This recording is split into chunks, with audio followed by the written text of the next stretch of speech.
Welcome to Disney A, the Canadian-themed Disney travel podcast. We're your hosts. I'm Brandon. And I'm Krysta.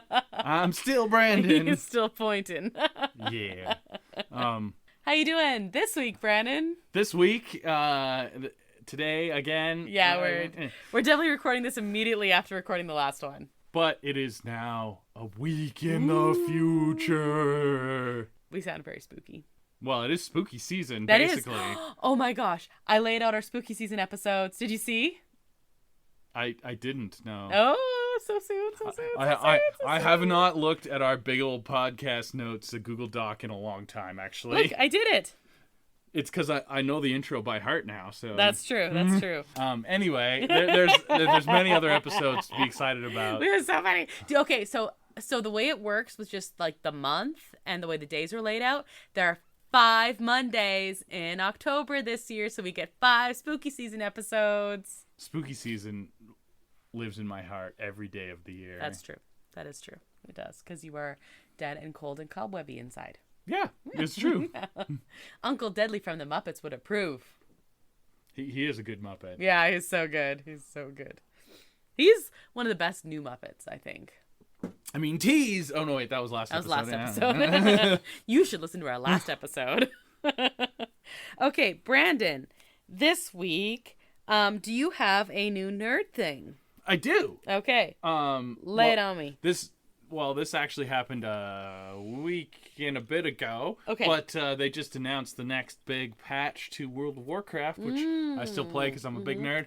And it's called Guardians of the Dream, and it's all about the druids. You played. I love druids. You played a druid. I did. A druid in World of Warcraft, and you played it for a little bit. But I named her after a Shakespearean character. Yeah. Basically, she was Cressida. In World of Warcraft, one of the druids' primary functions is they have like this spirit realm called the Emerald Dream, and their duty is to protect it. And now it's under attack by evil sort of dragon things. When does this come out?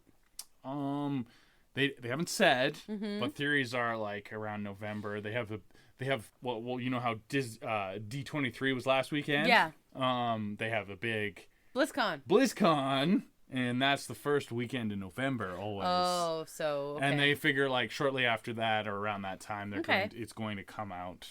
Well, we're talking video games. You don't play those. Disney Dreamlight Valley has its newest update. Is coming out in September. And since we're recording this week early, I don't know if it's out yet or not. Last time they did an update, they announced it, like, the day before. So they didn't release the update on the 7th, which made a lot of people, or 6th, sorry, which made a lot of people kind of annoyed because that was the 1-year anniversary, which is crazy to me. So that does blow my mind because we actually both played it. Yeah. When it first came out. Yeah. You knew you weren't going to play it for very long. No, I just wanted to try it and wanted to see what it was like. Like, I also played Animal Crossing when it first came out and I really enjoyed it. But I didn't keep playing it like some people. It's me. I'm some people. Yeah, you are some people. We literally have another Switch so I can play more Animal Crossing and Disney Dreamlight Valley. I'm pretty sure. Speaking of random nerd things and the Switch, apparently there was a GamesCon.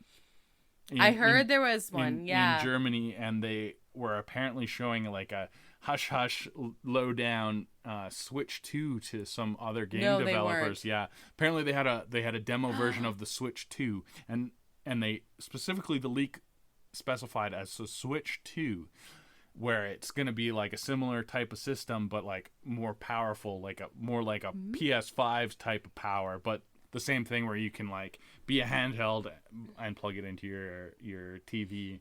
Oh my goodness. So stay tuned. Maybe there's going to be a new Animal Crossing someday, or it'll actually be able to run Disney Dreamlight Valley without dying all the time. Well, okay, so that... Oh, okay. So, I play on the Switch. I love playing on the Switch. But, and to be fair, Disney Dreamlight Valley does not crash as often as it used to. It used to crash all the time. Now it almost never crashes, but I can only have a certain amount of... I have like an item limit on the Switch that doesn't exist on other consoles anymore. Well, there's a reason for that, because I played Disney Dreamlight Valley when it first came out. Yeah. Because it was for free on Game Pass, which I have, and so it was linked on my computer. Played it for free, and ran really well and like whatever. You said, "Hey, can you harvest my pumpkins for me?" Just the other day. Well, I go do this thing, and trying to harvest pumpkins on your Switch, well, it like lags out every time you pluck a pumpkin. It drove me absolutely bananas. So, it doesn't really work on the Switch. I think it works just fine. I enjoy it greatly, but. Okay, not only do we have a new character, we have 2 new characters. We have Belle and the Beast now coming, and like a bunch of other stuff, but I think they're coming with their castle. And there's a new update, which is going to be spooky season, and I think, judging from the teaser, and Nightmare Before Christmas. And there's some pirate stuff too, which is very interesting. Yes, exactly. So I'm so excited for Nightmare Before Christmas stuff. People think that it's the characters. The characters are not coming. It's just a bunch of items. Yeah, just a bunch of items, but... in a future update, they're gonna have a pirate ship that comes like the house is gonna be the pirate ship, and Jack Sparrow and Barbossa are gonna live in there, and it's gonna be like an odd couple situation. That would be amazing. Because if you haven't played, Disney Dreamlight Valley is very sarcastic and like kind of postmodern, and I think that'd be hilarious. Like their dialogue together would be awesome. That would be super funny. It writes itself. Okay. They don't have any live action characters yet, so those could be the first ones. Works for me. Yep. But they have said new realms are coming. They hinted earlier that like Jafar's coming. We know we have other ones confirmed. And if they're opening new realms, we better be able to have more items. So they have to like figure something out so it runs better on the Switch so we can do that. That's the end of my rant. Switch 2. There's your answer. Yeah, but that's a long ways away. So not as long as you would think. Yeah, I guess that's true. So anyway, this might be out or it might be out. It's either going to be out, I think, next week or the week after. So it'll either have just come out when we're airing this or it'll be out immediately following. Are you excited? I'm very excited. Belle is my favorite Disney princess. So I'm very excited to have her. If she doesn't have her library, though, I'm going to riot.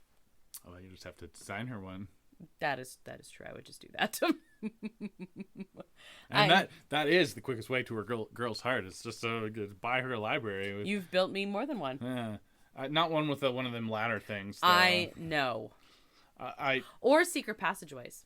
You know, I've always wanted a secret passageway, and I've never had one. All I want in life is a library with a rolling ladder. That's not all I want. One of the many things I want in life is a library with a rolling ladder. Yeah. You have built me some libraries, though, to be fair. Yeah, I've done you've gotten me ladders to climb on, but they don't roll. So. Well, yeah, you need a ladder for anything above like waist level on a normal person. So. Anyway, I'm gonna call that my nerd thing. Kind of ranted about Disney Dreamlight Valley here.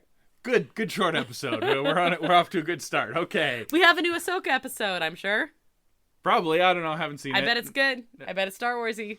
Well, okay. So let's just talk a little bit about this episode 5. It's a big one, and if you haven't been watching Ahsoka, this one's probably been already spoiled for you anyway because they're doing a limited theatrical release of Ahsoka episode 5. Of Ahsoka episode 5 because there's a certain character that appears in it that's kind of a big deal. Mm-hmm. So. Maybe watch it. I don't know. Yeah, and you said Dave Filoni is actually directing it. I believe this is because he directed episode 1. Yeah. And maybe 2. I don't remember, but I'm pretty sure he directed in Mandalorian like the Ahsoka episode. He always had like a big reveal episode in each season. Right. And I think this is his second one in the Ahsoka series. So yeah, anyway, Ahsoka, very cool. Awesome. Looking forward to this one. If you had seen episode 4, you know who we're talking about. What? Yes. But we also have to finish Rebels because it's all converging, and I don't know. Whatever. Okay. Let's, you know what? Even though we did an entire news episode last week, which was actually like 20 minutes ago. It was D23 mostly. There's other news. Okay, I also do have a little, like, just a taste of news as well. Do you? Yeah, just a taste. All right, well, let's head to the news then. Disney A News Update. And go. No, you go first. Oh, okay. Tiana's Bayou Adventure's open. Yeah. Tiana's, like, the restaurant is open. But the Bayou Adventure, like the reconfiguring of Splash Mountain, At D23, they were talking about just that's underway. They did show the audio animatronic of Louie. It was very clearly Louie. They didn't say it was, but it was a giant alligator, so it was Louie. And that's cool that they're like making it more practical and less like projection or whatever. Yeah, and projections. Yeah. So that was cool. Did they say "see you later, alligator"? In a while. No. Yeah. So that was cool. Tiana has a new dress, which is showing up now in Disneyland at the grand opening for Tiana's Palace, and it's very like 1920s themed, which is very cool. We also talked about last week, Chopper and Hera have shown up in Galaxy's Edge. We also have a new nighttime entertainment offering coming later this month to the Rivers of America in Disneyland Park. Starting September 29th, a new limited time offering will tell a tale about a frog lured to New Orleans from the jazz music he hears in the distance, really playing into the Princess and the Frog stuff, in case you couldn't tell. Ooh, doggy, yeah. So this is part of that whole, like, jazz music on the Rivers of America. And then they've said, since we're not getting back the same Fantasmic, they're bringing in more and more and more projections, basically, is what's going on. Tiana's Palace, like I said, is open. Pretty good reviews for the food so far. So that's cool. And then the other stuff is just like more and more Halloween merch all the time is coming. There's this really cool more Mitch Winnie stuff. But there's a cool Spooky Tree flight available at Carthay Circle at DCA. And this is the trees are like from Snow White, the creepy trees, and they're holding different colors of the poison apple. So you can't see my face right now, but my His jaw literally dropped. Like, hit the floor. That is amazing. That is my second favorite collectible flight that I've seen at a Disney park. What's your first favorite? Well, it's the Galaxy's Edge Rancor Tooth beer flight, obviously. But it's so good, right? The Spooky Tree? That is beautiful. And in case you were wondering, if you happen to be one of those people who are lucky enough to get it, you only have... Wow. Could you have any more disdain in your voice? No, there's another level. I'm getting there. I'm getting there. Uh-huh. I think it's a limit of 2 per person. Okay, if you're buying 2, like... But you could also, if you were wanting to, go to Club 33. Oh, yeah. Because they have their own special kind. Oh, is it like golden? But you also only have a limit of 2 if you're there. Yeah, well, I mean... Oh, sorry. No, I'm sorry. If you're a Club 33 member, you can, the special one at DCA, the special club. I don't remember what it's called. But you're a Club 33 member, the only people who can go there. That's where you get them. But, there's still only a limit of 2, so poor them. Yeah. Those people. Well, they can just bring their butler to get the other 2. And of course, anyway, when you become in a certain income bracket, you get a British accent. Okay, anyway. So anyway. Moving on. It's a really cool flight, It is a really cool flight. If you haven't seen it. $89 US. Yes. It should be pretty cool. Yeah, but I mean, it's so good. Alcoholic drinks are very expensive in Disneyland anyway, true. So it basically pays for itself. I don't know that that's true, but it's very cool. It has a little handle. Limit 2 per person. You must be 21 or older to purchase or consume alcoholic beverages, and photo ID is required. And yeah. So if you're Canadian, bring your passport. And don't get it wet. Yeah. Ask me how I know. So I wanted to bring that up. And then the last news is that I have. I know you said you had some, but we talked D23 last week, right? We did. Last week, yep. And so now that D23 is several minutes ago. Over. Last week, yes. 2024 D23 Expo is going to kick off August 9th. Oh, do you want to go to D23 next year? In Disneyland. It was in Florida this year. In different places all over Anaheim, including Disneyland Resort. So they're not having like a convention? Well, they are, but they're going to do like different things in different sections. So like some will be at the convention center like it was before, but I'm thinking they're going to do like the parks panel at Disneyland Resort. Little pop-ups? That's what I'm thinking. They haven't been specific about that. In early August, though. Do you see what I'm saying? August 9th. We could go. Possibly could go. Possibly. We're going to have a conversation. We might have to do some long-fingered planning. Long pencil. plan with a long pencil. Anyway, August 9th. So this is early. And because they usually do it in September, but this is... You've always wanted to go to D23. Always wanted to go to D23. And it's usually not being possible. I know. I'm just telling you. Just telling you out there, Brandon. That is an interesting piece of information that I'm just learning just now. For the very first time. If you could not, I'm not being sarcastic. No, I literally today, I told him, I was like, oh, and I'm going to tell you about the next D23, and then I just let it sit. That's what I was going to say. Let it lie. I said I was going to let it lie, and I didn't. I just wanted... All right, so what's your news? Well, mine's not... Are you currently looking at August 2024 calendars? I was just looking at how August 9th falls, and just out of curiosity. And? Because that's kind of interesting. Interesting. Kind of interesting. I don't know. Very interesting. My news is not as interesting. Well, it is interesting, but it's not as good. Okay. As in early August. D23 that we might go to. I don't know.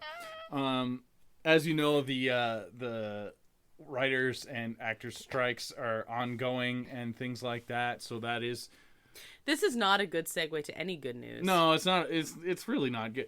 But they did come out with a new Marvel calendar, specifically to like the Disney Plus shows. Okay. Basically, everything's getting delayed except Loki. Right, because Loki's like here, basically. Yeah, well, Loki's coming out in 3 weeks. 2 weeks. We're literally going to start the countdown very soon. Yeah. Ahsoka's going to finish, and then Loki's going to be like a week later. Right. Anyway, we got the next show after Loki is going to be Echo, which has been filmed for a long time, and it was supposed to come out in like November, similar to the Hawkeye series, same time frame as the Hawkeye series. Leading up to Christmas. It's like a spin-off of the Hawkeye series. Thankfully, this one's not Christmas themed like Hawkeye was, because it's getting pushed back.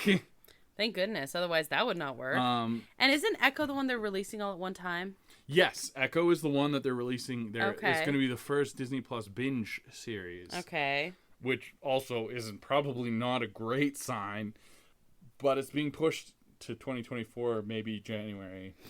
They don't have an official date for it. Right. Other one.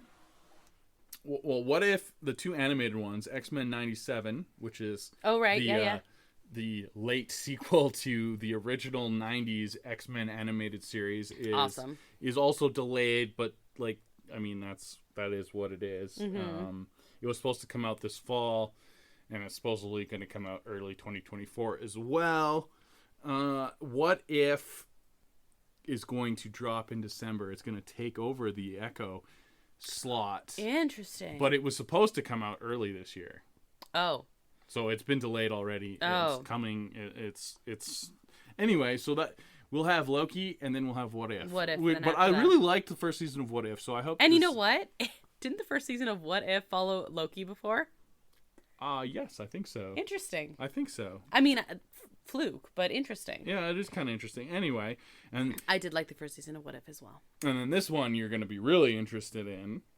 That means you're going to talk about Agatha. Yes! Because it's the one I'm most excited for. Other than now, like Loki season 2, I'm just like beside myself. But Agatha. What? Oh, I'm worried. No. It has been delayed again, but they're pushing it to a fall 2024 release. Halloween. Which, so it's going to be in spooky season, which it always should have been. It should have been this spooky season, but it was supposed to be this spooky season. Regardless, but it's got another title change. What? What is it now? Now, apparently, it's called Agatha Darkhold Diaries.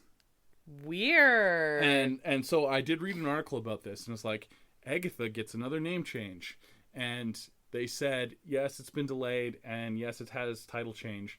But they said, actually, we got some insider info that these constant title changes are not a sign of, like, indecision. It's like, it's a feature, not a bug. Where it's Agatha messing with things. Oh my god, really? So that like sparked my interest. I don't know if they're just like talking out the other side of their butt, but like, yeah, that actually works for like, Agatha. Like, she's messing with our perception of what's happening, messing with everything. So yeah, I thought that was really cool. You know what? That would be exactly something that they would plan to do as well. We're going to have constant changes. Constant title changes. Because as Agatha's rewriting. And then they just have another theme song, and it was Agatha all along. Oh my god. Yeah. Oh my god. And their opening credits on the first day could have like each one and just changing. Just changing it every episode has a different title. Oh my goodness. Okay, if that's actually true, that's very cool. Yes. And you know what? I'm sad for the further delay because I'm really, really excited for Agatha. I don't even know what to call it anymore. The Diaries or Harkness. Agatha I'm show, really excited for the Agatha show. But I'm way more excited for it to be done during spooky season. I'd rather wait and have it done properly than have like weird piecing things together. Secret Invasion. I don't want to talk about that. Do you want to talk about our main topic instead? I do, yeah. Let's go on vacation. At the park.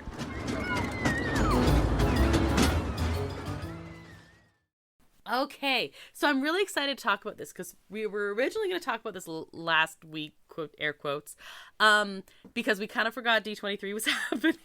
Super duper forgot. Yeah, but then it worked perfectly because I ended up watching panel. Fake fan. Yeah, I know.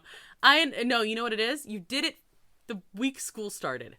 Yeah, no, that's Disney. Do it in August 9th, and then we can like really focus on it. You can't see the look on my face right now, but I bet you can imagine it. Oh boy. We're gonna have some conversations. We're gonna talk about our Loungefly budget, which is 0.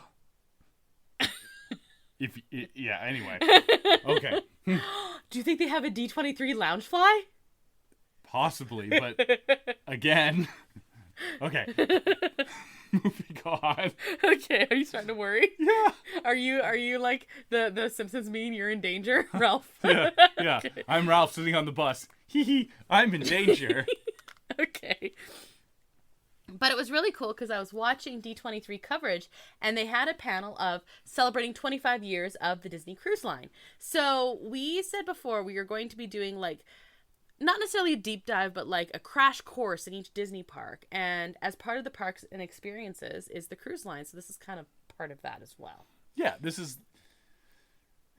Disney has like 3 main pillars of their business. They have the movie studios, which is like their first and primary pillar. Yes. Where they make a lot of money. And then they have the parks, which is another primary pillar where they make a lot of money. And then apparently 25 years ago they made a third pillar, which is the cruise lines, which is now big business. Yeah. So what really prompted this is so we're recording this a week early, so I guess it's like from when you're listening to this like a week and a half ago, they came up with a walkthrough look. We're time travelers right now. Yeah, it's true. It's basically just call us Loki, really. Oh yeah. We're gonna like time slip. Okay. Basically they came up with the new walkthrough of the details of the newest cruise ship, the Disney Treasure. Yeah, they released a YouTube video, very Disney cheese style. Well, we watched one for the Wish when it was. We did. Honestly. It was slightly less cheesy than the Wish one. I thought so too, actually. I actually kind of the Wish one was filmed with like heavy COVID protocols, though. If you don't remember, true. Yeah. So it was a lot of. It was a little COVID awkward. Yeah, it was. Which whatever. I mean, they did what they did. Yeah. This one was still very cheesy though. But, yeah, but I mean, they did one too for the Star Cruiser. Oh yeah, that's close now. Like super close. So closed. Cool. Anyway. But the cheesy kind of intro videos is not anything special. No, it's very Disney. Yeah. That's fine. Totally. So we got a virtual and physical walkthrough of what the treasure. Treasure. You Treasure. got British again. So that's a South Park reference, but anyway. And then during D23, we also got announced the next ship, which is the Adventure, which is the other one that you mentioned. Yeah. So let's go back 25 years, first of all. Is that our time travel sound? Yeah. Did we just time travel sound together at the exact same time? Yeah, and shout out to fellow Canadian Mike Myers and his Wayne's World time travel. Yeah, okay, there you go. So 1998, the first Disney cruise ship came out, and that was the Magic. I'm going to kind of go through the years and the names of these, and then let's look at each one a little bit more specifically. And then you've been on a Disney cruise. Yes. We talked briefly about like cruising in general and like Disney adventures and stuff like that. Mm-hmm. But if like when we go through a little bit more detail, I want to know kind of what you think. Okay. Because you were obviously this was like you were a different age bracket and stuff like that then. Yes, I was. This wasn't recently. No, it was near the beginning of Disney Cruise's lifetime. To say that, yeah. They only had 2 ships back then. Yes. So, and that's basically what they've done is they do them in pairs. They always have sister ships. Until now. Exactly. So that's unique. That is very interesting. Yeah, Treasure is the game changer because it's not a sister ship anymore. Wow. Yeah, they're triplets. They're triplets. Let's get to the years here, okay? So there's the Disney Magic in 1998, and a year later we have the Disney Wonder.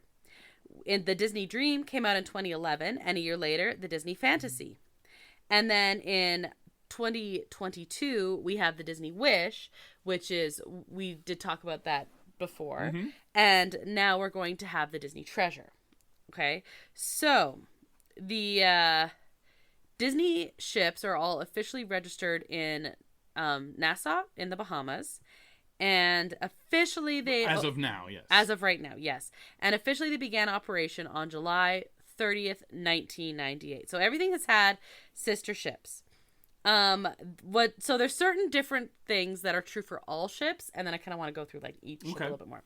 So the ships are the first in the industry to be designed and built from the keel up as family cruise liners, with the goal of accommodating and equally satisfying both adults and children. So there's a lot of spaces that are like adults only, but also ones that are very child only. Right, which was very unique back in the late 90s, because your cruise ships were basically for old people, and then like the Carnival Cruise Line was trying to do the party thing, but it was all adult focused for sure. Yeah, like, you could take kids on there, but they still had the focus of being adult. Yeah, yeah. Whereas this one was they kind of tried to do both. It is one of the only ships of their type that does not include casinos, with that in mind. Right, because of course cruise ships can have casinos because they're in international waters. Right, where there is no law. Right. Well, that's. Well, okay, this is... Simpsons is a Disney property. There is an episode of The Simpsons where they go into international waters to have monkey knife fights. Because there's no law? Because there's no law, yeah. Anyway. Okay. I don't think I've seen that Simpsons did it. Okay, there you go. Disney ships also feature ship's horns, which are affectionately known as the Mickey's horn, which play the opening 7-note theme of When You Wish Upon a Star from Pinocchio. And it sounds incredible. Like, yeah, so I've only heard video, on video, and I'm like, oh my god. But like it reverberates in your head. They also, of course, have the traditional horn safety. The Disney Dream and Disney Fantasy also include other tunes on the horn, not heard on the Disney Magic and the Disney Wonder, such as "Do You Want to Build a Snowman?" "It's a Small World," and an elongated version of "When You Wish Upon a Star." So those are like the middle ones. I don't want "It's a Small World" reverberating in my head. Oh, okay. I don't want. I don't want that. Do not want. The Disney Dream and Disney Fantasy. Those came out in 2011 and 2012. They were built in Germany, and so the first two. So the class, okay, so the Disney Magic and Disney Wonder are both considered the Magic class, and both have a passenger capacity of 2,700. They each have 875 staterooms. They're very similar to one another, clearly. Yeah, they're basically clones of each other. An interesting fact about these, which might not be in what you're reading, at the time they were built to Panamax size. Back in that time. it was prior to the expansion of the Panama Canal, right? Which has since happened. The Panama Canal is bigger now. Yes. So bigger ships can fit through there, but they were built within inches of the maximum size called Panamax. Panamax. To go through the Panama Canal, so they could traverse the Panama Canal, and that's why they are the size they are. That's really cool. But since then, of course, the canal's grown. Panama Canal, you can get bigger ships through there, so they're no longer Panamax. I'm pretty sure the 2012 and 2011 ones, the Dream and Fantasy, can fit through the Panama Canal now as well. Even though they're significantly larger. I don't know about the Triton class ones, but I don't know. Okay. That's just from my time on a Disney cruise ship. They talked about Panamax at the time. But that's really cool. I want to mention, because I love stuff like this. For each one, of course, they have they say it's the godmother of the ship when they do like the official set sail, right? Mm-hmm. I guess they're the ones who like break the glass against that, or like wish them well or whatever. Right. Well, you like, if you don't know anything about maritime stuff, literally any ocean vessel, you have to break a champagne bottle over the keel before you launch it. Like, right. It's literally like maritime law. You can't you have to do this. Like it, and there's a big ceremony about it. And like Disney, of course, goes full Disney with it, but they still break a champagne bottle over the keel. You gotta. And for each one has a different... Because sailors are not superstitious. They're just a little stitious. Just a little stitious. Nice. Yeah. And then for each one, they have a different bow, atrium, and aft character. So let's start with the Disney Magic. So the Disney Magic is part of the Magic class. Like I said, it has a passenger capacity of 2,700. Fits 875 staterooms. The Godmother... because they, of course, they're calling it a godmother because it's Disney, right? Bibbidi boppity boo. It is Patricia Disney, direct descendant, and the character on the bow is Sorcerer Mickey. In the atrium, it's Helmsman Mickey, and an aft character is Goofy. So, do you remember which one you were on? It was either Magic or the Wonder, and I don't. Would you remember who was in the atrium if I say it? No. So, the Wonder, again, 2,700, 875 staterooms. The godmother was Tinkerbell. Didn't, like, wish it well. It did it in chimes instead, apparently. Love it. Full Steamboat. Disney mode. Yeah, full Disney. Steamboat Willie. Nope. Steamboat Willie was on the bow. Yeah. Ariel was in the atrium. And the aft character was Donald and his nephews. Huey, Dewey, and Louie. You're not sure if you remember Ariel, hey? No, it must have been I don't know. So here's the thing. It was a long time ago. And you're old. And I'm very old. And also, when I was on the ship, I was very, very sleep deprived because we had just done 4 days at Walt Disney World, and I did not sleep a lot. And on the sorry to say, on the Disney cruise ship, I mostly slept. That's what I spent most of my time doing. But I bet you slept very well. I slept very well. And you ate very well. And the food was fantastic. And I enjoyed, which we will get to, I enjoyed the private island. Yes. Yeah, we'll definitely get to it there. So the next section, we have the Disney Dream and the Disney Fantasy. These are part of the Dream class. These both have 4,000 passenger capacities and 1,250 staterooms. So January... So like 25% bigger? Yeah, exactly. January 26, 2011 is when the Dream set sail, and the Fantasy set sail on March 31st the following year in 2012. Jennifer Hudson was the godmother to the Dream, exactly. And because you know why? Why? Because she's Dream Girl. Oh my gosh. Yeah. High five myself. Good, because I'm not even going to high five you. That's wonderful.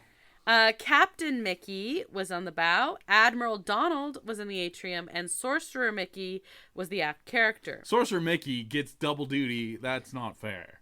Okay, anyway.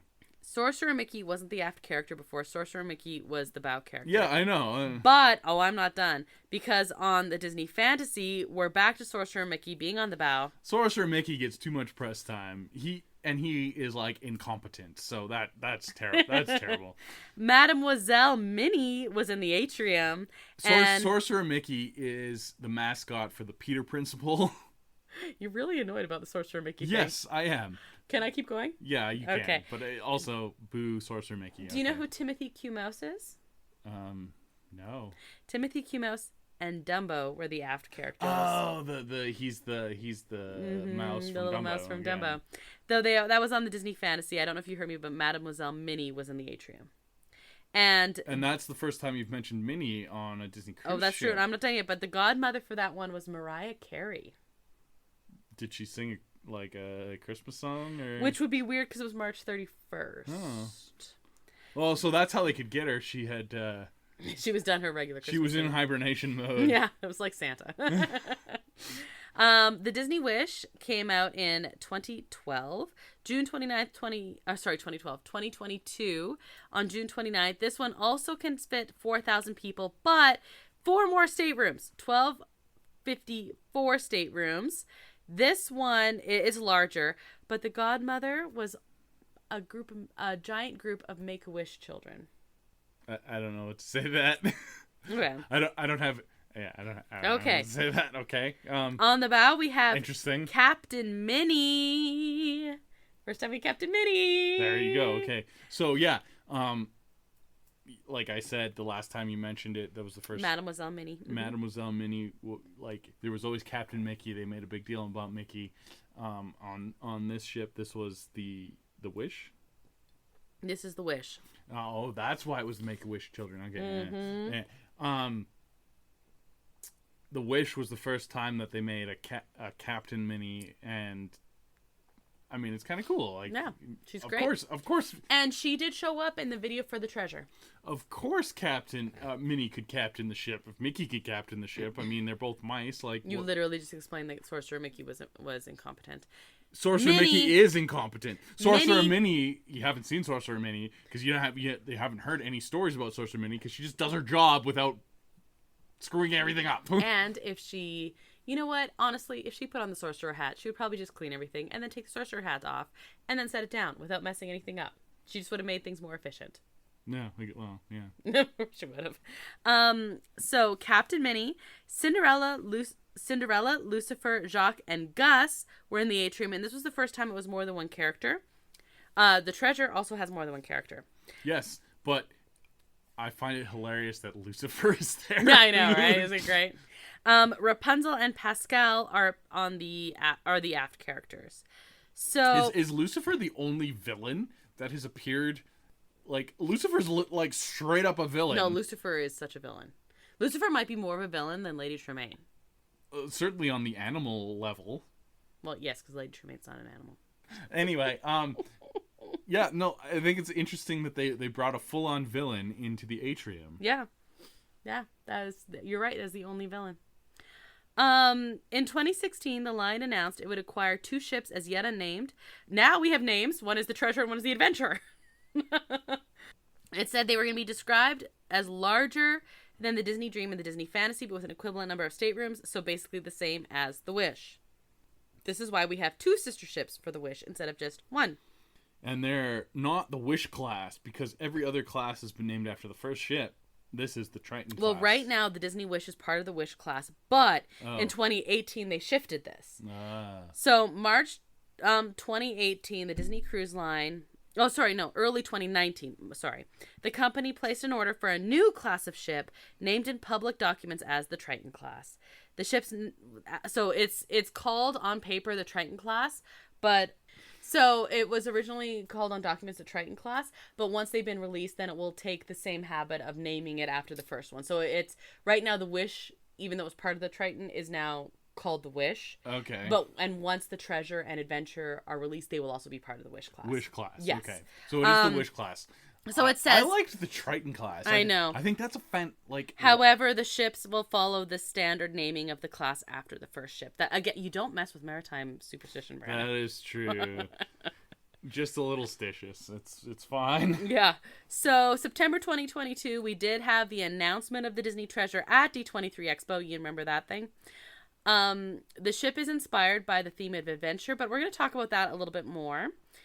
And the partially completed global dream that was intended to enter service for the Dream cruises that doesn't exist anymore is basically, that is what they are going to be making into the Adventure. Right, because the Adventure is the first ship that is not going to be based out of Nassau. It's not going to be registered to Nassau. Singapore. It's going to be out of Singapore. Yep. It is actually the first to be based outside of the United States market entirely. Okay, do we want to talk Treasure at this point? Yeah, so, I mean, that is the big new shiny thing. Okay. Oh, also, just so we know, the Disney Adventure, because it is not going to be home ported in the United States, it's going to be home ported in Singapore. It is actually, right now, is listed as class, is, on some documents is Triton, some is Wish, and some is Global. Which isn't a thing, but it hasn't, like, once it gets all its figuring out, it's gonna be a Wish class, yeah. I'm probably. And it can be based out of wherever and then move, like.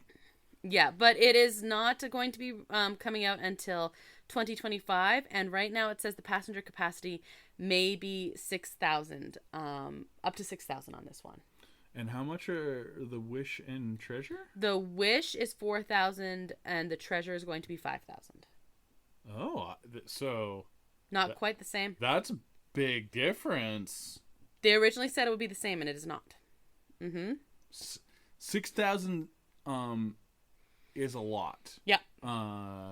So typically Disney cruise ships have been on the small side.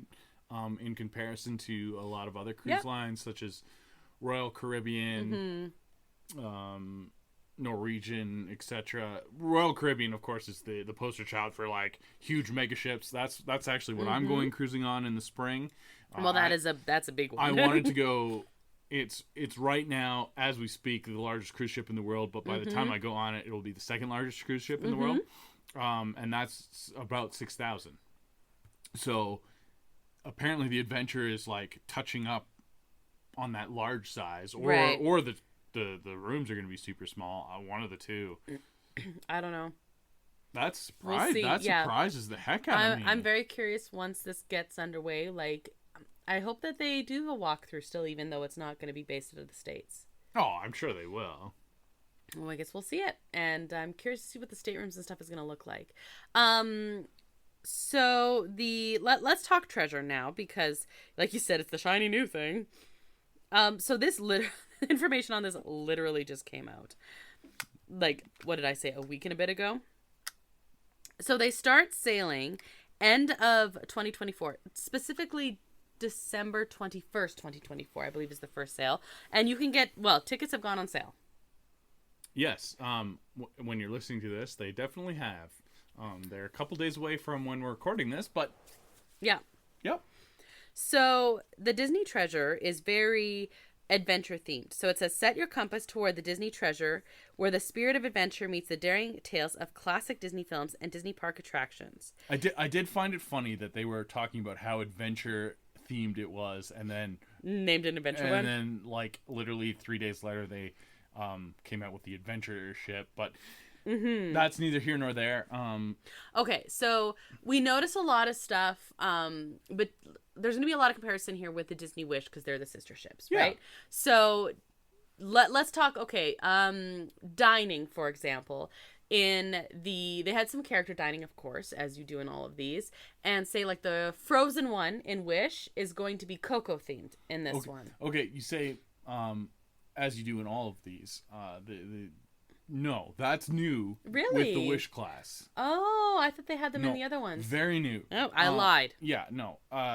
You can meet characters on all of these. They have characters walking around and stuff, but with the Wish class, the Triton class, starting with the Wish and now moving to the Treasure, they introduced character dining. I love character dining. And there was on the Wish ship, they had two character also show dining rooms, and one was Frozen themed. Yeah, and they did a whole Arendelle. It was like a little show, but it wasn't like it would have been dinner theater, but it would have been more interactive. Like Kristoff is singing a song and he's like talking to you, and all the food was also Arendelle themed, which was I think that's amazing. I think it's great.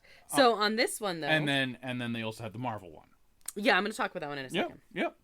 But so on the treasure, they have Plaza de Coco. They have both of those, but instead of Frozen, it's Coco themed, like you're saying. Yeah. Yes. So the Coco themed one is featuring the flavors of Mexico, and Miguel and the Town Mariachis entertain with lively song and dance.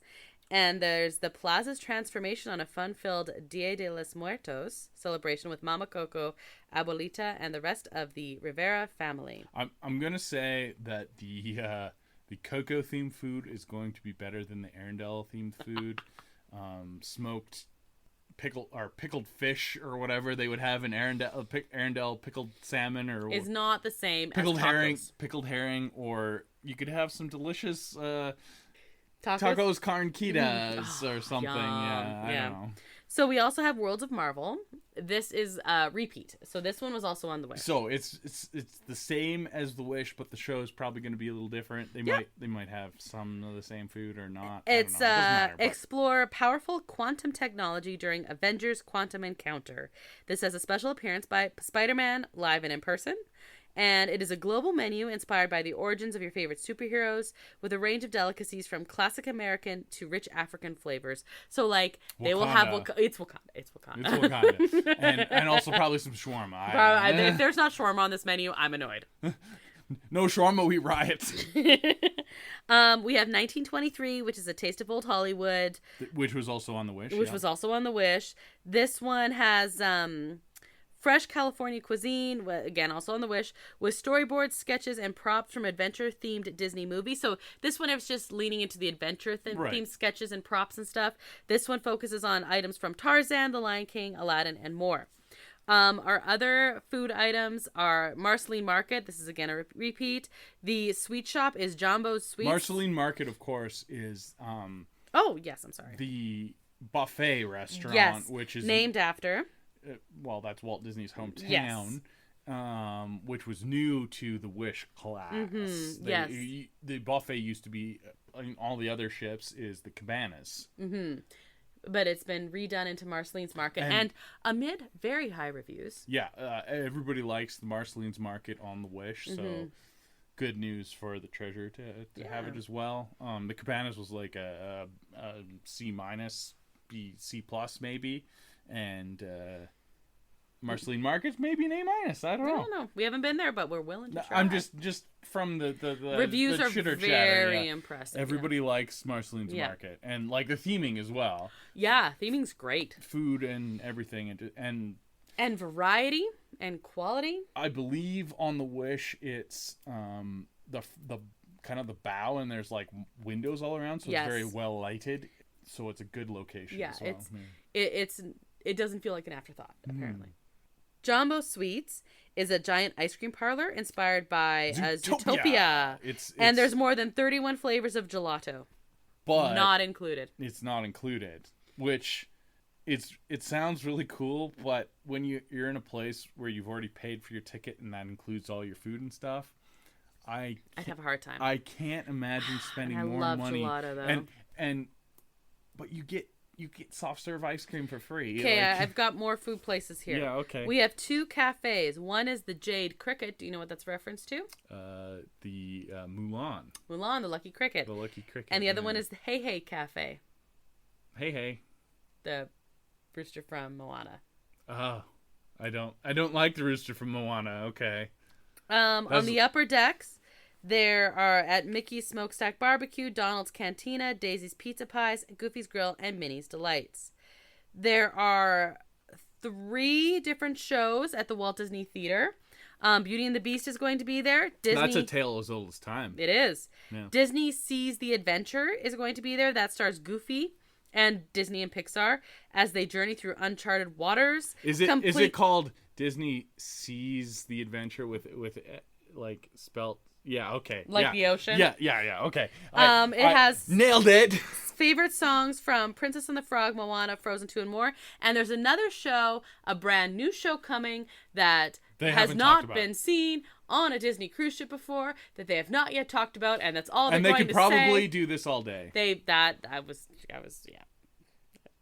probably could do this all day. That's our guess, anyway. That is our guess. That is our guess. They could do this all day. The Aquamouse is back, and this one is going to have a new short called The Curse of the Golden Egg. What is the Aquamouse? It's a water slide. I was doing the cheesy Disney thing. You're supposed to explain what the Aquamouse is. Okay. Oh, boy. Get ready for a water coaster adventure featuring Mickey and Minnie's short cartoon. Experience immersive show scenes, special effects, and incredible ocean views as you splash, drift, and slide through a mysterious ancient temple in search of legendary treasure. But watch out! Booby traps and other hilarious mishaps will send you in unexpected directions. Excellent. Okay. Yeah. Did I do the right tone? Yes, you did. They advertise it as the first water coaster at sea.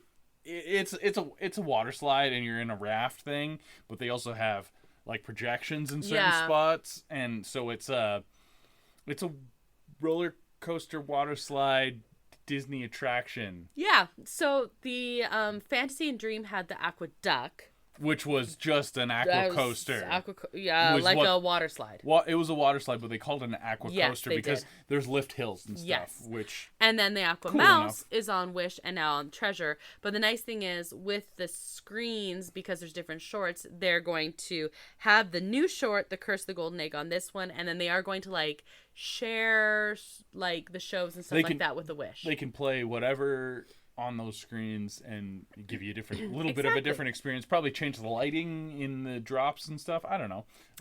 It's cool. Yeah. I want to go on them.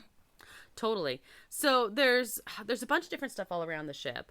There's Sarabi, which is a lounge inspired by The Lion King. I had to explain to you who Sarabi was. Yes, you did.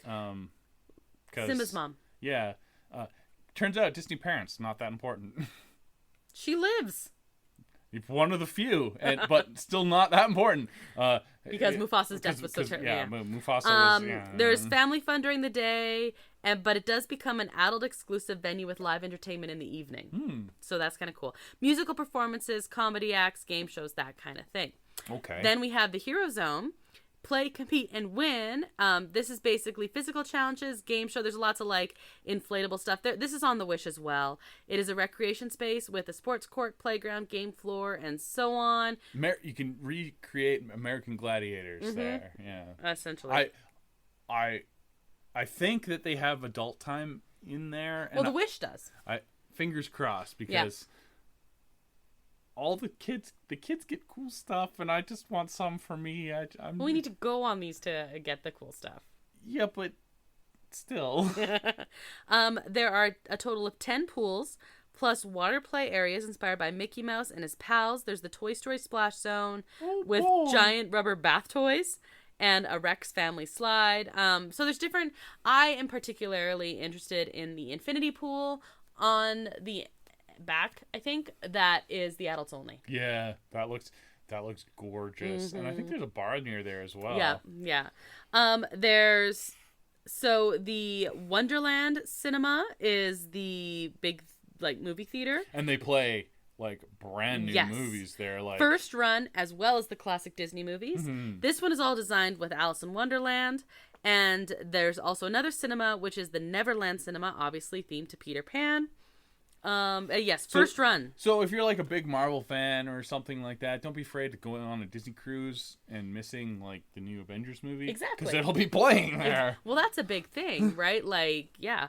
But I kind of want to talk about the adult only stuff because like we're childless millennials, right? So we are. Yeah. And I'm sure a lot of people going on Disney cruise are as well. Yeah, that's how you can afford to go on the Disney cruise.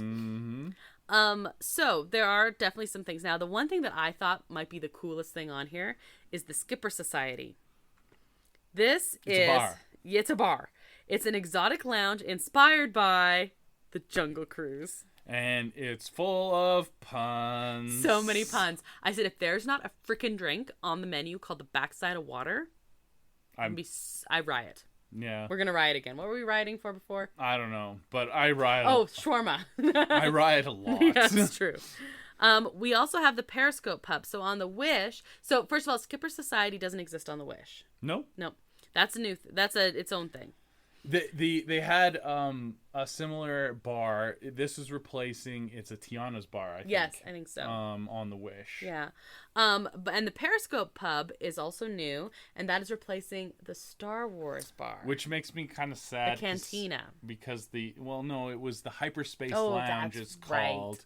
Right. It probably is a cantina as well, but the Hyperspace Lounge looked really cool because it had a bunch of screens and it felt like you were in space, etc., etc. And this one has screens. This one also, again, screens, but it's themed after 20,000 Leagues Under the Sea, which is amazing.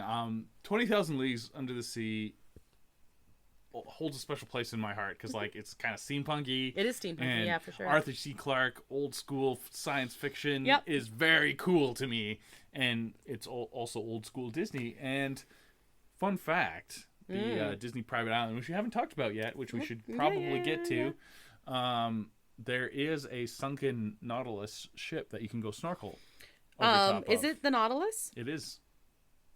That's cool. Arthur C. Clarke did not write 20,000 Leagues Under the Sea. He wrote 2001: A Space Odyssey. Yeah. Jules Verne wrote 20,000 Leagues Under the Sea. Same. You threw me off there. I'm sorry. I've read Jules Verne, and I've read 20,000 Jules Verne and Arthur C. Clarke, they were steampunky, futuristic. All the old school sci-fi authors kind of run together in my head. I'm sorry. It's all good. It's all good. But yes, there's a glass ceiling, but it's all very there's scientific monitors with news. And if you don't see a giant squid float by every once in a while, I'm gonna be like, I'm gonna riot. I guarantee you get attacked by a giant squid every once in a while on the screens. Or if not, we riot. We riot. It's just like when you go to the Oga's Cantina and the bar goes on fire at a certain point, and the bartenders have to hit stuff. That it's gonna be that. Yeah, totally. This is the bar that's super in character. It's Oga's Cantina on a ship. I love that they do super detailed in character adult only spaces. Yes, I think it's fantastic, but they're doing it in an adult way. Exactly. Well, again, take this back to the park. Oga's Cantina it's not an all adults only space. But it might as well be. Yeah, it's true. It might as well be. And then these on the cruise ships are adults only, but they're still Disneyfied and super detailed and in character, etc., etc. And yeah, I love it. We also have Palo and Enchanté. These are fancy adults places. These are extra charges. And I'm just gonna say, you're not taking me to either of these places. I don't know why you would want to pay extra, because the food and service on a Disney cruise ship, you pay a lot more for a Disney cruise ship as it is compared to the competitors. And the food and service is, you get what you pay for, and it's excellent. Well, a big part of it is you might be paying for an adults only experience. I guess so, but they have great kids clubs. There's the Rose, which is basically the bar in between the Enchanté and the Palo Steakhouse. I thought you were just you send your kids to the bar. Yeah, that's fine. The one is Palo, I think, is Cogsworth themed. Enchanté is Lumiere themed, and then you have the Rose in between them. Basically, all very Beauty and the Beast. Belle needs a drink. Exactly. Yeah. The Senses Spa is very rainforesty themed. Quiet Cove Pool is the relaxing adults only pool. This is the one with the infinity. And yes, there is a poolside lounge. I don't know what the name of that is or anything like that. The salon is, of course, it's called Untangled. Right? Yes. There's a barber shop called Hook's Barbery. Because he gets his head, he gets shaved and stuff like that in the movie. Nice. He gets his warm towel around his head and Smee shaves his face. Smee would be an excellent barber. He would be. Yeah. The kids clubs, we have the Marvel Superhero Academy. This was also on the Wish. We have Fairy Tale Hall. We have Star Wars Cargo Bay. Love the porgs in this, by the way. We have tweens and teens have Edge and Vibe. Edge is for 11 to 14 and Vibe is 14 to 17. We have the Walt Disney Imagineering Lab. That's ages 3 to 12. And then we have Mickey and Minnie's Captain's Deck and the It's a Small World Nursery, 6 months to 3 years of age. Yeah. For the staterooms. The staterooms are all themed to different... Well, so, like, there's Aladdin, there's... And this is, like... Encanto, there's... Breaking this back to, like, overall Disney cruise ships. They do this. They, like, pick a few different properties and theme, like, a bulk of their rooms to those things. Yep. And but just, it's like a slight theming. Just a slight. Yeah, like, it's a nod, too. So, in the front entry for this, first of all, love the chandelier. It's just beautiful. But it is Aladdin themed. The statue in the atrium, it's Aladdin and Jasmine on carpet. So it's not surprising. But Jafar's not like hovering over them. No, it's just Lucifer. So you have in the staterooms, it might be lying or Iago. Or Iago. That would be more likely. More appropriate to the Lucifer. You might have Lion King. You might have Aladdin. Apparently Encanto's in there. Finding Nemo, that kind of thing. But the giant, huge, the suite, tower suite. The tower suite, yeah. This is new. This is brand new. So it's called the Tomorrow Tower Suite, and it's themed after Epcot. So it's still saying it's adventure themed, but it's Tomorrow's Adventure. Tomorrow's Adventure. And so all the Disney cruise ships actually have a fake smokestack. Yes. That's part of their distinct look. And that's because the Magic class, they needed 2 smokestacks for their engines, but the way it was designed, it looked better with 3, so they put a fake third one in. Mm-hmm. So they all have fake smokestacks. I don't know. But the new ones only have 2 smokestacks, yes. But they're spaced out more. I don't know. And the Treasure has a 2-story suite in the fake smokestack, which is crazy. Which is themed for Epcot. So when they were designing, I learned something during this panel. Oh, okay. When they started designing the Disney Cruise Lines, they were very inspired by the classic ocean liners that would do the across. And the original people would see, like, there's this quotation about watching his grandparents board. Mm-hmm. The SS Mary, is that like one of the old famous ones? It was one of the ones I had heard about anyway. Okay. And how, like, over the top and glamorous that was. So they were like, we want that over the top glamorous attention to detail, but also kids can run around. Yeah. And that was kind of the line up there. And so the smokestack was part of it, but a big reason they wanted the smokestacks was because in Steamboat Willie, there are 3 smokes. Toot, yeah. And then they kick the little one. Steamboat Willie. But it looked unbalanced with only 2. Well, yes, but that was kind of like the nod that they were doing for that. And having been on a Magic class ship, it did really, really super duper harken back to your old ocean liners, like the promenade deck with all the wood, and you got your shuffleboard and like your lacquered wood railings and stuff. It felt a little bit like you were cruising with Leonardo DiCaprio and about to hit an iceberg. Oh, I like the DiCaprio part, not the iceberg part. I would prefer Kate Winslet myself. Okay, but enough. To each their own. Fair enough. So it was really interesting listening to this panel where they were talking about the details they use.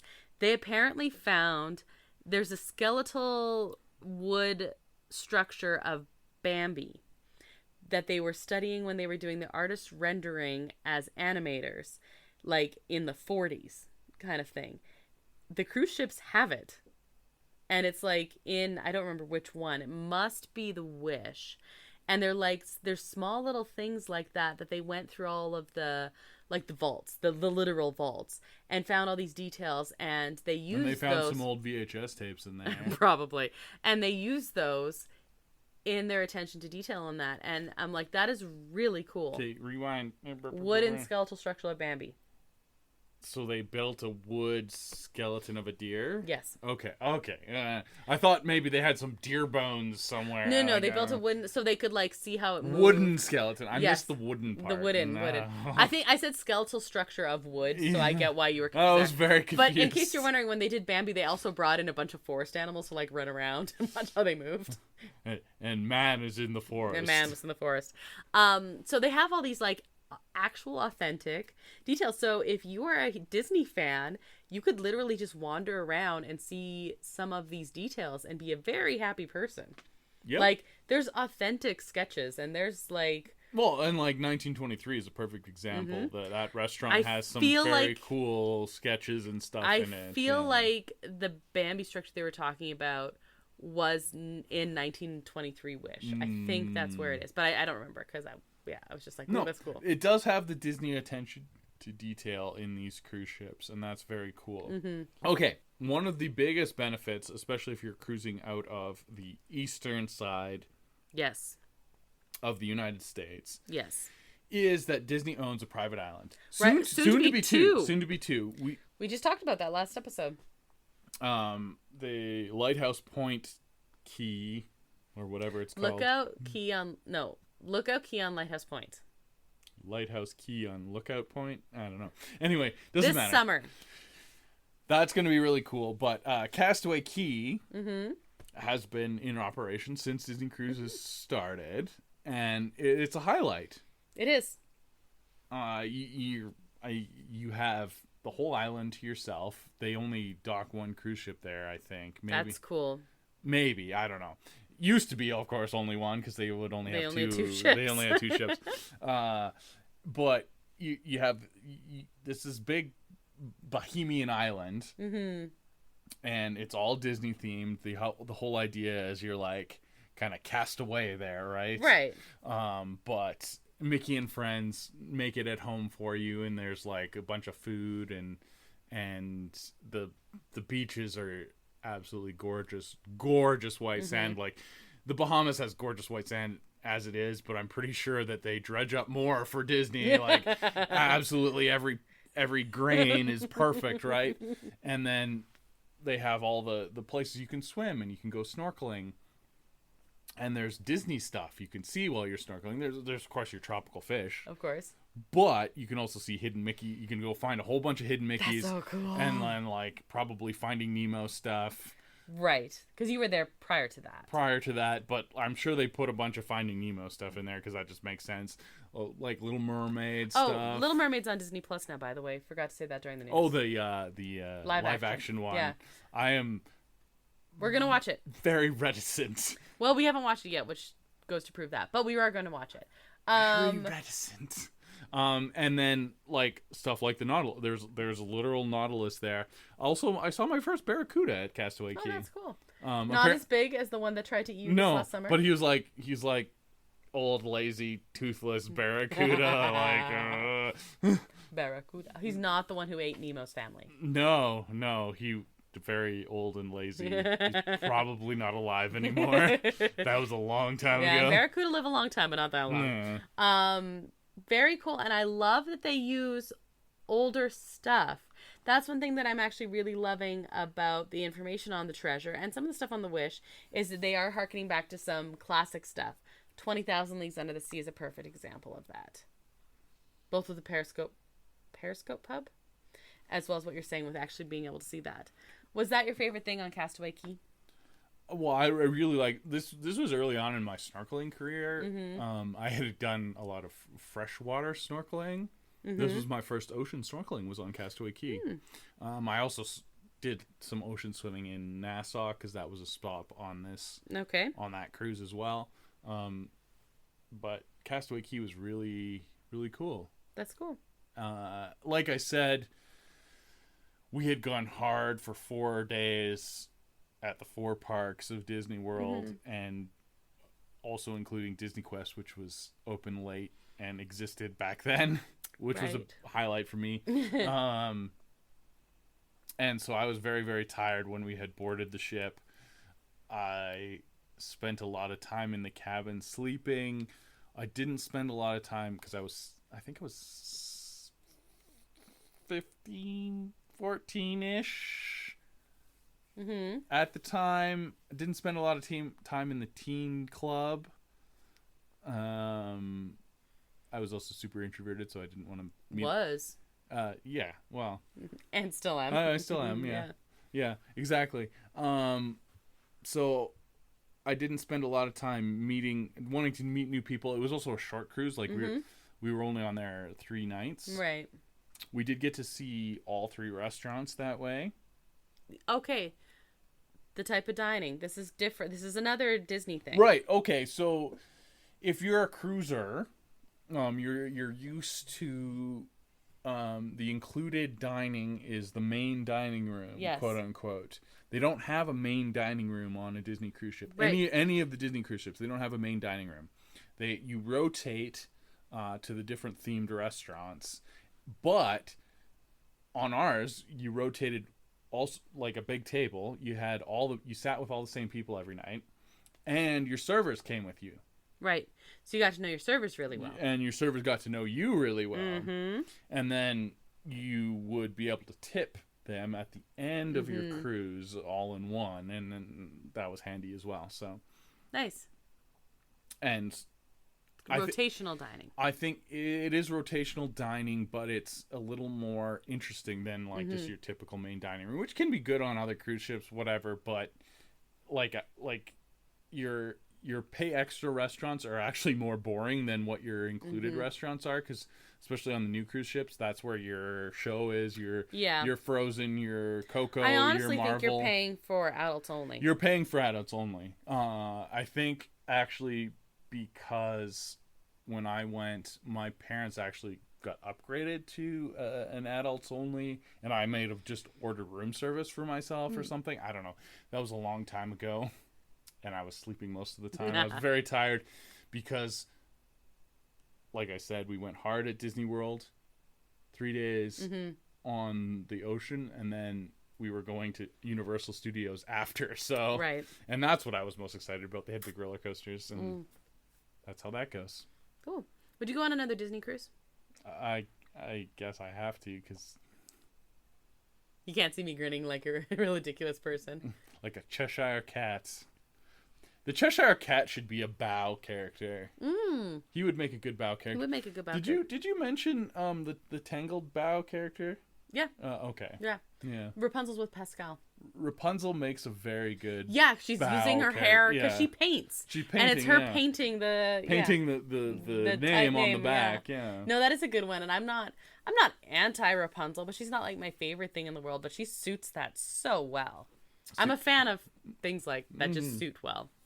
Yeah, so, okay, if money was no object, time was no object, we could just sail wherever, which ship would you most want to go on? Oh, I want to go on the Wish, and I want to... Star Wars? I want to go to the Star Wars Lounge and order the, like, ridiculously overpriced, multi-$1,000 drink that comes in the ice... I said money was no object. You said money was no object. I want to order the drink that comes in the ice cream maker safe. And it also gives you a trip to Skywalker Ranch. Yeah, so they say this is ridiculous. They forget that part in the headlines. Yeah. You do get to go to Skywalker Ranch. It's still ridiculously overpriced, but you get to go to Skywalker Ranch, okay? Now let's pretend money's a little bit of an object. I still kind of want to go on the Wish. Wish more than treasure? I think so. Okay. But not the ridiculously overpriced $1,000 drink? Many $1,000 drinks? I think it was like $4,000 or something like that. I don't know. It's another trip to Disneyland, like August 9th. Skywalker Ranch, okay. Fair enough. You can invent a drink. This one's easy. Again? Yeah, this one's easy. This is called the Captain Minnie. The Captain Minnie. I named it for you. Say again. That was last episode, Brandon. Okay. The Captain Minnie. Mm-hmm. Well, I'm halfway there because, little known fact, on our trip to Mexico where we got engaged, you had a drink invented called the Mickey Mouse. That's true. You and the bartender invented it. Yes. because you back in those days, well, and still probably now, you were big on cherry whiskey. That is literally what I drank at my sister's wedding in June. So yeah, you still today. Just had cherry whiskey. That's right. Throwback a little bit, but you were big on cherry whiskey, which is of course very pinky red. Mm-hmm. But you liked it with Coke or Pepsi, or cola. Yeah. And they in Mexico they thought this was hilarious because it was red on the bottom and black on the top, and so they're like, oh, it looks like Mickey Mouse, and then they started calling it the Mickey Mouse. Yes, exactly. That's true. Good memory. So anyway, we're gonna use that as kind of a basis, but we're gonna toss in on top of the cherry whiskey. We're gonna put in a layer of blue Curaçao for the ocean. Oh, okay. And then pour on the Pepsi. I don't know what that's gonna taste like. It's probably gonna taste really bad. Really sweet. Very sweet, but that's... Can I add something to it? Sure. Can we do a sugar rim? Yeah, sure. I feel like that'd be like her bow. Oh, a little bow, a little bit of a sugar rim. What kind of sugar? Like a red sugar? Sure. I just feel she needs a bow. Okay. Or do you have another idea? How about like jube better on the top? Better. Yes, I like that. Soaks up the blue Curaçao. just a jube. Just one jube. I like it. I will try this drink in our drink trying. Okay. I'm not sold on this one, but I tried. Yeah, I like it. Good job. I like that it was based on that one that you already did for me. Yeah. Okay, good job. So, anything to add about the cruise ships other than we want to go on a Disney cruise? Yes, actually. So Disney cruising is a little different. More is included with your cruise fare than most cruise ships because you are paying a premium. There is very few specialty dining, except for those a couple of adults-only ones that we talked about. Palo and Enchanté. And your included dining is probably a little better than most cruise ships. But, on the other hand, there is 0 beverage packages. Oh, good point. 0 beverage packages. Good point. You can get unlimited pop and like regular coffee and tea, but anything else, specialty coffee, specialty ice cream, specialty or just any kind of liquor is an extra charge. Yeah. There is some you can buy like a beer package, which is just like they give you a case of beer in your room or something like that, which is overpriced. I think you can bring on like 2 bottles of wine for your room and that's it. Might do something like that. Maybe. I don't know. But you're paying Disney prices for booze, so it's not a place where you're going to get like liquored up like you would on most other cruise lines where you They don't want you to get liquored up. They don't want you to get liquored up on a Disney cruise, except some people still do because they don't care. Or they're like, well, if you're going to do it, you're going to pay for it. You're going to pay. Mm-hmm. So there's lots of booze on there, but it's very dear. Yeah, you know what? I don't know. See, that's tough because like I don't really need to drink a lot on a Disney cruise, I'm sure. But you have some really cool bars like the Skipper Place. Right. I'm going to want a funky themed drink. And you could, for me, I would enjoy it more if I wasn't thinking about, oh man, that's another $15 or more. Yeah. Per one. Like, I don't know. I think what you'd have to do is you'd have to talk yourself into, I'm going to have like this is my beverage package. It's $300. Right, just like make up what it is. Or my beverage package is 1 drink up to this amount. I'm just saying personally my brain doesn't work that way. But I know. I think I could do my beverage package is up to 2 drinks, however often, up to $1 amount or whatever. But yeah, budget accordingly if you drink. Yeah, just be aware. Or if you want specialty ice cream or to go to the sweet shop or fancy coffees or anything. Just be aware that, like alcohol is not included in anything. And so just be prepared. Yep. Plan accordingly. Be prepared. Very nice. So that's our show this week. Thank you, El Mule, who's responsible for the custom theme song you heard at the top of the show. You can find a link to his work at our website, disneya.wixsite.com/podcast. He'd probably like a Disney cruise. He probably would, almost certainly. Yeah. He would also be disappointed in the no drinks package, though. But El Mule is a massive Disney fan. It's true. True story. El Mule, you know how there are these stories about, like, parents when their son beats them at a video game or, like, throws a football further than them or anything like that?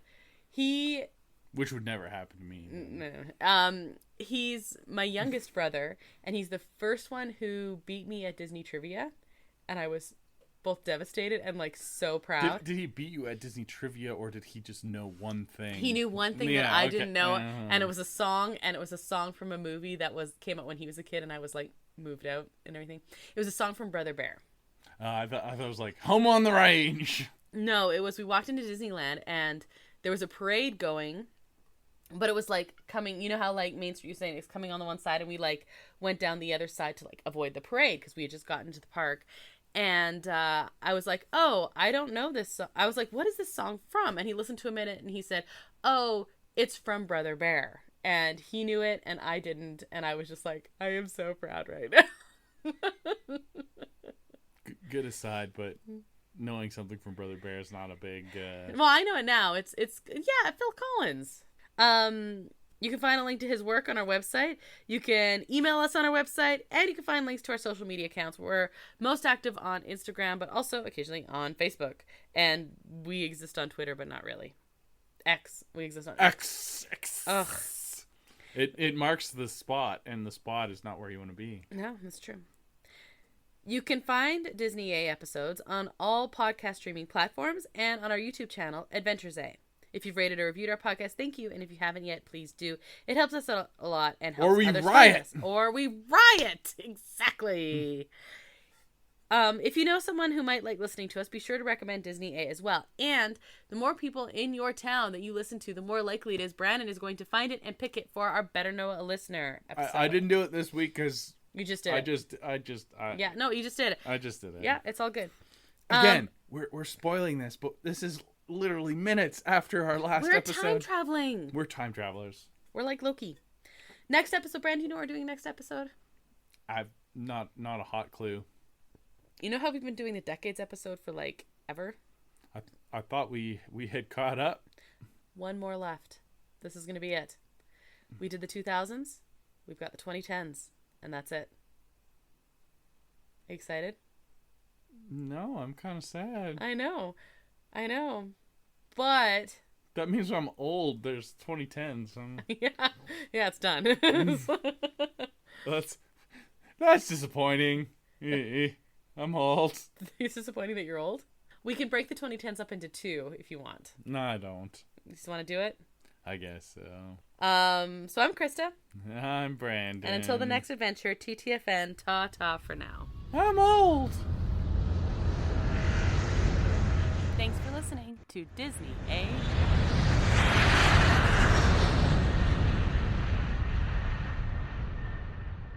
Be prepared.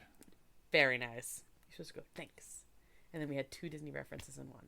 2 Lion King. Okay. But you didn't do it. No, I didn't. So it was only one. I have no idea what you're talking about. That's what, in Hakuna Matata, he's like, when I was a young warthog. Very nice. Thanks. Oh. I'm going to cut all that out. Probably for the best. Or you can leave it in. It's fine. It's almost midnight. Things have fallen off the rails. All right. Wait, are you going to tell me you're going to turn into a pumpkin? In 9 minutes. Mm. Yep.